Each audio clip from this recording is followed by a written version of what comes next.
ಧರ್ಮಸ್ಥಳದ ಈ ಒಂದು ಪ್ರಕರಣಕ್ಕೆ ಸಂಬಂಧಪಟ್ಟಂತೆ ಸಮಾಧಿನ ಅಗೆಯುವಂತಹ ಕಾರ್ಯದಲ್ಲಿ ಪಾಯಿಂಟ್ ನಂಬರ್ 1ರಲ್ಲಿ ಒಂದು ATM ಕಾರ್ಡ್ ಸಿಕ್ಕಿತ್ತು. ಆ ATM ಕಾರ್ಡ್ ಪತ್ತೆ ಪ್ರಕರಣಕ್ಕೆ ಸಂಬಂಧಿಸಿದಂತೆ ಅರಣ್ಯದಲ್ಲಿ ATM ಕಾರ್ಡ್ ಹೇಗೆ ಹೋಯಿತು ಅನ್ನುವಂಥದ್ದು ನನಗೆ ಗೊತ್ತಿಲ್ಲ ಅಂತ ಹೇಳಿದ್ದಾರೆ. ಬೆಂಗಳೂರಿನ ನೆಲಮಂಗಲ ನಿವಾಸಿ ಸಿದ್ದಲಕ್ಷ್ಮಮ್ಮ ಹೇಳಿಕೆ ಕೊಟ್ಟಿದ್ದಾರೆ. ಮೃತ ಸುರೇಶ್ಗೂ ಧರ್ಮಸ್ಥಳಕ್ಕೂ ಯಾವ ಸಂಬಂಧವಿಲ್ಲ. ಮಾರ್ಚ್ ತಿಂಗಳಿನಲ್ಲಿ ಜಾಂಡೀಸ್ನಿಂದ ಸುರೇಶ್ ಸಾವನ್ನಪ್ಪಿದ್ರು.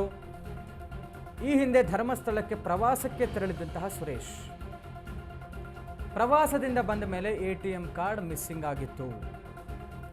ಧರ್ಮಸ್ಥಳ ಕೇಸ್ಗೂ ನಮ್ಮ ಮಗನ ಸಾವಿಗೂ ಸಂಬಂಧವಿಲ್ಲ. ಬೆಡ್ ಪೇಷಂಟ್ ಆಗಿಯೇ ಮೃತಪಟ್ಟಿರುವಂತಹ ಸುರೇಶ್ ಪೊಲೀಸರು ಬಂದು ಮಾಹಿತಿಯನ್ನು ಪಡೆದುಕೊಂಡು ಹೋಗಿದ್ದಾರೆ. ಧರ್ಮಸ್ಥಳದ ಕಾರ್ಡ್ನಲ್ಲಿ ಅದರಲ್ಲೂ ಪಾಯಿಂಟ್ ನಂಬರ್ 1ರಲ್ಲಿ ಒಂದು ATM ಕಾರ್ಡ್ ಪತ್ತೆ ಆಗಿತ್ತು.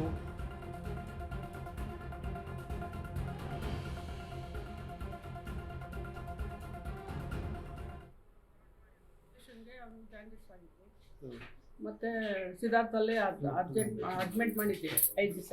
ಅಲ್ಲಿ ಕರ್ಕೊಂಡ್ಬಂದ, ಅಲ್ಲಿಂದ ಕರ್ಕೊಂಡು ಇಲ್ಲಿ ಮನೆಗೆ ಇರ್ಸ್ಕೊಂಡ್ರೆ ಅದು ಬಿಟ್ಟು ಅದು ಔಷಧಿ ತಗೊಂತ ಇದ್ದ, ಮತ್ತೆ ಎಣ್ಣೆ ತಗೊಂಬಿಟ್ಟ. ಅದಕ್ಕೆ ಜಾಸ್ತಿ ಆಯಿತು.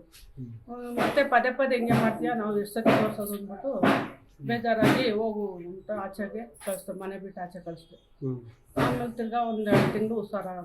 ಧರ್ಮಸ್ಥಳದಲ್ಲಿ ನಿಮ್ದು ಕಾರ್ಡು ಮತ್ತೆ ನಿಮ್ಮ ಮಗಂದು ಪಾನ್ ಕಾರ್ಡ್ ಎಲ್ಲ ಸಿಕ್ಕಿದೆಯಲ್ಲ, ಏನು ಹೇಳ್ತೀರಿ? ಅವರು ಟ್ರಿಪ್ ಹೋಗೋರು, ಹುಡುಗರ ಜೊತೆಗೆ ಟ್ರಿಪ್ ಹೋಗೋರು. ಅವಾಗ ಅದು ಧರ್ಮಸ್ಥಳಕ್ಕೆ ಹೋಗಿ ಬಂದ್ಮೇಲೆ ಇದು ಕಾರ್ಡ್ ಬಿಟ್ಟು ಹೋಗಿದ್ದೀನಿ, ಮನೆಗೆ ಐತೆ ನೋಡಮ್ಮ ಅಂತ ಹುಡುಕ್ತಾ 2 ದಿವಸ ಸಿಗ್ಲಿಲ್ಲ. ಈಗ ಪೊಲೀಸ್ನವ್ರು ಏನೋ ಬಂದಿದ್ರಾ? ಬಂದಿದ್ರು, ರಾತ್ರಿ ಬಂದಿದ್ರು. ಏನು ಹೇಳಿದ್ರು? ಅದೇ ಕೇಳಿದ್ರು, ಇದು ಇಷ್ಟೇ ಅವ್ರಿಗೂ ಬಂದು ಕೇಳಿ ಎಂಕ್ವೈರಿ ಮಾಡಿದ್ರು. ಇಲ್ಲ ಸರ್, ಎಲ್ಲ ನಿಮ್ಗೆ ಗೊತ್ತಿದೆ, ಇಲ್ಲೇ ಬೆಳಗ್ಗೆದ್ದು ಇಲ್ಲೇ ನೋಡ್ತೀರಾ ನಾವು ಏನು ಅಂತ ವ್ಯಾಪಾರ ಮಾಡ್ತಿದ್ದೋ. ಅವ್ನು ತರಕಾರಿ ತಂದಕೊಂಡು 3 ವರ್ಷದಿಂದ ಕೆಳಗೆ ಬಿದ್ದದ. ಧರ್ಮಸ್ಥಳಕ್ಕೆ ಹೋದ ಮಿಸ್ ಆಗಿರ್ಬೋದ? ಕಳ್ದೋಯ್ತು ಅಂತ ಬಂದ, ಮತ್ತೆ ಇಲ್ಲಿ ಬಿಟ್ಟಿದ್ದೀನಿ ಅಂತ ಇಲ್ಲಿ ಹುಡುಕ್ತಾ, ಇಲ್ಲಿ ಸಿಗ್ಲಿಲ್ಲ. ಎಲ್ಲಿ ಕಳ್ಕೊಂಬಂದ ಏನಾಯ್ತು, ಒಟ್ಟಿನಾಗ ಕಳ್ದೋಗಿತ್ತು. ನಾವೇನು ಕಳ್ತನ ಆಗಿದೆ ಅಂತ ಗೊತ್ತಿಲ್ಲ, ಏನಾಯ್ತು ಅಂತ ಗೊತ್ತಿಲ್ಲ. ಕಳ್ದೋಗಿದೆ, ಮನೆಗೈತೆ ನೋಡಮ್ಮ ಅಂದ. ನೀನು ಪದೇ ಹುಡ್ಕಕ್ಕಲ್ಲಪ್ಪ, ನೀನು ಹೋಗಿ ಎಲ್ಲಿ ಕಡ್ಕೊಂಬಂದಿದ್ದೆ ಹುಡುಕಮ್ಮ, ನಂಗೆ ಗೊತ್ತಿಲ್ಲ. ನಿಮ್ದು ATM ಕಾರ್ಡ್ ಹೊಸ ತಗೊಂಡ್ರ? ಹೊಸದ್ ನಾನು ಲಾಕ್ ಮಾಡ್ತೆ, ನಾನು ಬೇರೆ ತಗೊಂಡು.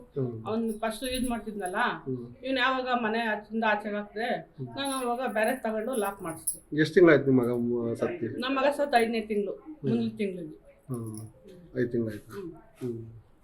ಧರ್ಮಸ್ಥಳಕ್ಕೂ ಏನೋ ಸಂಬಂಧ ಇಲ್ಲ? ಇಲ್ಲ ಸರ್, ಅವ್ನು 3 ವರ್ಷದಿಂದ ಇಲ್ಲೇ ನೋಡಿ, ಇಲ್ಲೇನೆ ಇಲ್ಲೇ ಇದ್ರಲ್ಲೇ ಮನ್ಕೊಂಡು ಇಲ್ಲೇ ಸತ್ತು. ನಮ್ಮ ಲಕ್ಕೂರಲ್ಲಿ ನಮ್ಮ ಅಪ್ಪಾರ ತೋಟದಲ್ಲೇ ಮುಚ್ಚಿ ಎಲ್ಲ ಕರ್ಕೊಂಡ್ಬಿಟ್ಟಿದೆ ಸರ್. ಆಮೇಲೆ ಪೊಲೀಸ್ನವ್ರಿಗೆ ಕಂಪ್ಲೇಂಟ್ ಏನಾದರೂ ಕೊಟ್ಟಿದ್ರು ಆ ಸಮಯದಲ್ಲಿ? ಇಲ್ಲ ಸರ್.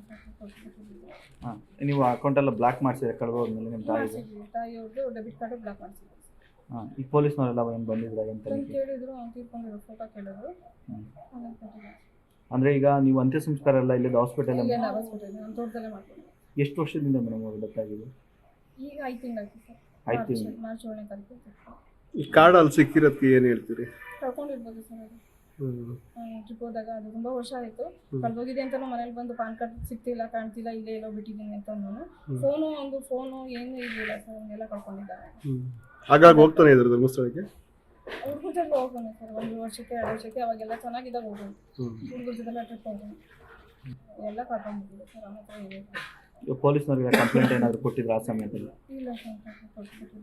ಹಾಂ, ನೀವು ಅಕೌಂಟೆಲ್ಲ ಬ್ಲಾಕ್ ಮಾಡಿಸಿದ್ರೆ ಕಳೆದೋದ್ಮೇಲೆ ನಿಮ್ಮ ತಾಯಿಯವ್ರದ್ದು ಡೆಬಿಟ್ ಕಾರ್ಡು ಬ್ಲಾಕ್ ಮಾಡಿಸಿದ್ರು.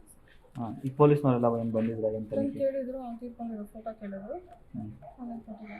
ಅಂದರೆ ಈಗ ನೀವು ಅಂತ್ಯ ಸಂಸ್ಕಾರ ಎಲ್ಲ ಇಲ್ಲದ ಹಾಸ್ಪಿಟಲ್ ತೋಟದಲ್ಲೇ ಮಾಡ್ಕೊಂಡು. ಎಷ್ಟು ವರ್ಷದಿಂದ ಮೇಡಮ್ ಅವ್ರು ಗೊತ್ತಾಗಿದೆ? ಈಗ 5 ತಿಂಗಳಾಯ್ತು ಸರ್. 5 ತಿಂಗಳು. ಮಾರ್ಚ್ 7ನೇ ತಾರೀಕು ಈ ಕಾರ್ಡ್ ಅಲ್ಲಿ ಸಿಕ್ಕಿರೋದಕ್ಕೆ ಏನು ಹೇಳ್ತೀರಿ? ಕಳ್ಕೊಂಡಿರ್ಬೋದು ಸರ್. ಅದು ಟ್ರಿಪ್ ಹೋದಾಗ ಅದು ತುಂಬ ವರ್ಷ ಆಯಿತು.